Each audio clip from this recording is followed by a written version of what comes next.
وقت کا تقاضا ہے کہ میں اپنی بات ختم کروں. ایک آخری بات کہہ کر کے اپنی بات ختم کروں گا. قرآن کریم میں اللہ تعالیٰ نے ارشاد فرمایا فاصبر کما صبر اولو العزم من الرسل. سورہ احزاب میں اللہ تعالیٰ ارشاد فرماتے ہیں کہ صبر کرو جیسے کہ اولو العزم رسولوں نے صبر و استقامت سے کام لیا اور خدا پر بھروسہ کرو. اسی طرح سورہ احزاب ہی میں وہ سورہ احقاف میں تھا، یہ سورہ احزاب میں ہے وَدَعْ عَذَابُهُمْ وَتَوَكَّلْ عَلَى اللَّهِ. اور ان کی ایذا رسانی کو نظر انداز کرو. ہاں تکلیفوں کو ہوگی، تکلیف پہ ہم آواز بھی اٹھائیں گے،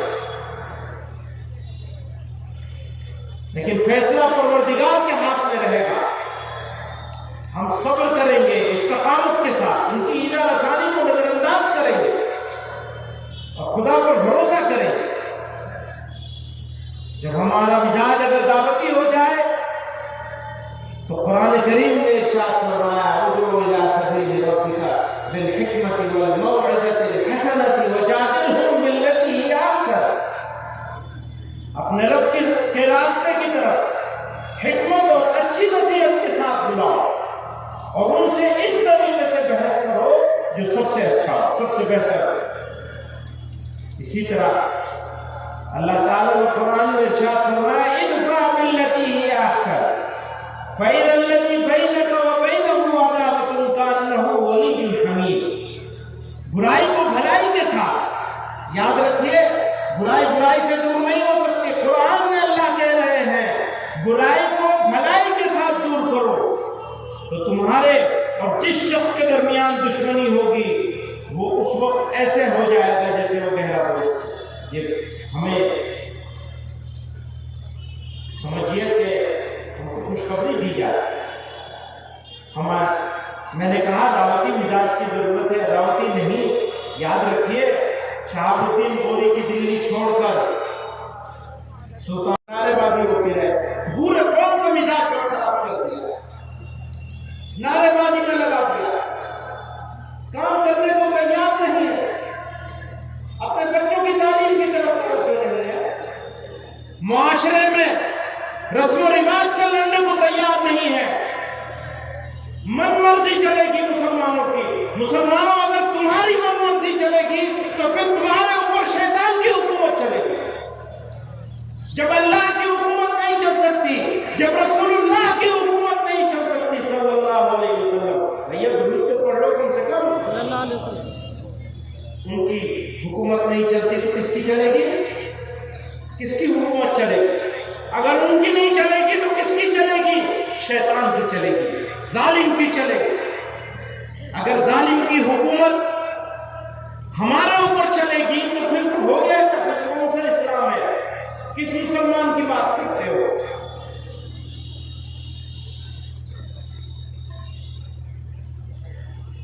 مشکلات و مسائل یاد رکھنا، اگر تم مسلمان ہو تو مشکل ضرور آئے گی. وَلَنَبْلُوَنَّكُمْ بِشَيْءٍ مِّنَ الْخَوْفِ وَالْجُوعِ وَنَقْصٍ مِّنَ الْأَمْوَالِ وَالْأَنفُسِ وَالثَّمَرَاتِ وَبَشِّرِ الصَّابِرِينَ. فرماتے ہیں اور ہم تمہاری آزمائش کرتے رہیں گے، کچھ خوف سے، کچھ بھوک سے، اور جان و مال اور پھلوں کے نقصان سے، یعنی تمہارا اتنا اجاڑا جائے گا. تیار ہو اس کے لیے؟ تیار ہونا پڑے گا. اگر مسلمان ہو تو تیار ہونا پڑے گا. کہتے ہیں حسب الناس ان یترکوا ان یقولوا آمنا وهم لا یفتنون. آزمائے نہیں جاؤ گے. پہلی آزمائش یہ ہے کہ ہم اپنی من مرضی کرنا چھوڑ دیں. یہ ہے پہلی آزمائش. اپنی من مرضی کرنا چھوڑ دیجئے. اپنی شادیاں اس کے مطابق کیجئے جو اسوہ رسول ہے صلی اللہ علیہ وسلم. آپ کی شادی، آپ کے بچے، آپ کے گھر، آپ کے معاملات، آپ کا پڑوس، اگر وہ ٹھیک ہے تو سب ٹھیک ہے، وہ نہیں ٹھیک تو کچھ نہیں۔ بزرگوں اور دوستوں، میں ابھی آنا تھا تو مجھ سے بنگلہ دیش کے بارے میں سوال کیا۔ میں نے کہا اگر کوئی غیر مسلم کسی مسلمان کے درمیان میں رہتا ہے اور وہ اپنے آپ کو غیر مسلموں سے زیادہ، غیر مسلموں کے علاقے میں رہنے والے غیر مسلموں سے زیادہ محفوظ نہیں سمجھتا، باعزت نہیں سمجھتا، تو یہ مسلمان کے لیے افسوس، دکھ اور صدمے کا ہوگا۔ یہ مسلمان کا اوپر سوال ہے۔ اور اقلیتیں، اس پورے خطے میں رہنے والی کسی ملک کی اقلیتیں ہوں، اگر اقلیتیں چاہے یہاں ہو چاہے وہاں ہو، اپنے آپ کو غیر محفوظ سمجھتے ہیں، اگر ان کو ایسا لگتا ہے کہ ان کو عزت اور سمان نہیں مل رہا ہے، تو یاد رکھنا وہ ملک مہذب کہلائے جانے کے قابل نہیں ہے، چاہے ہمارا ملک ہو اور چاہے دوسرا ہو، چاہے بنگلہ دیش ہو، چاہے پاکستان ہو، چاہے افغانستان ہو، کوئی ملک ہو، اقلیتیں باعزت ہونی چاہیے، سمان ہونا چاہیے مائنورٹیز کا اس پورے خطے میں۔ آج ہم نے یہ خواب سجایا ہے کہ یہ خطہ بر صغیر اگلے 100 سالوں میں دنیا کو لیڈ کرے، امریکہ کے ہاتھ میں نہیں رہے گی، لیکن بھائی ہمارا بدل کیسے ہوگا؟ ہمارا بدل نہیں ہوگا، ہمیں لینا پڑے گا، ان کو ہمیں سمان دینا پڑے گا، ہمیں موقع دینا پڑے گا، برابر کی اپرچونٹی دینی پڑے گی، تو اگلی صدی ہماری ہو۔ اللہ تعالی ہمیں سچا اور مسلمان بنائے، صحیح راستے پر چلنے کی توفیق عطا فرمائے، اور ہماری بدعمالیوں سے ہماری حفاظت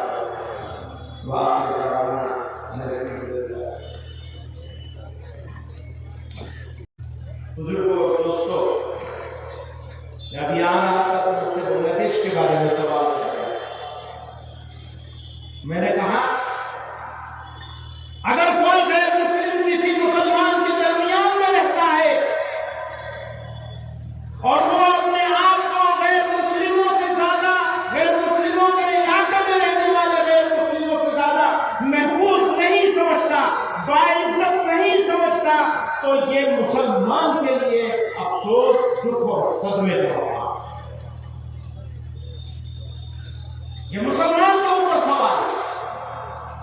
اور اقلیتیں، اس پورے خطے میں رہنے والی کسی ملک کی اقلیتیں ہوں، اگر اقلیتیں چاہے یہاں ہو چاہے وہاں ہو، اپنے آپ کو غیر محفوظ سمجھتے ہیں، اگر ان کو ایسا لگتا ہے کہ ان کو عزت اور سمان نہیں مل رہا ہے، تو یاد رکھنا وہ ملک مہذب کہلائے جانے کے قابل نہیں ہے، چاہے ہمارا ملک ہو اور چاہے دوسرا ہو، چاہے بنگلہ دیش ہو، چاہے پاکستان ہو، چاہے افغانستان ہو، کوئی ملک ہو،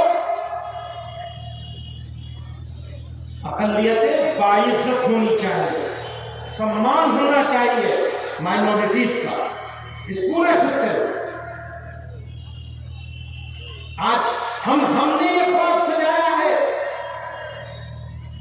کہ یہ خطہ بر صغیر اگلے 100 سالوں میں دنیا کو لیڈ کرے، امریکہ کے ہاتھ میں نہیں رہے گی، لیکن بھائی ہمارا بدل کیسے ہوگا؟ ہمارا بدل نہیں ہوگا، ہمیں لینا پڑے گا، ان کو ہمیں سمان دینا پڑے گا، ہمیں موقع دینا پڑے گا، برابر کی اپرچونٹی دینی پڑے گی، تو اگلی صدی ہماری ہو۔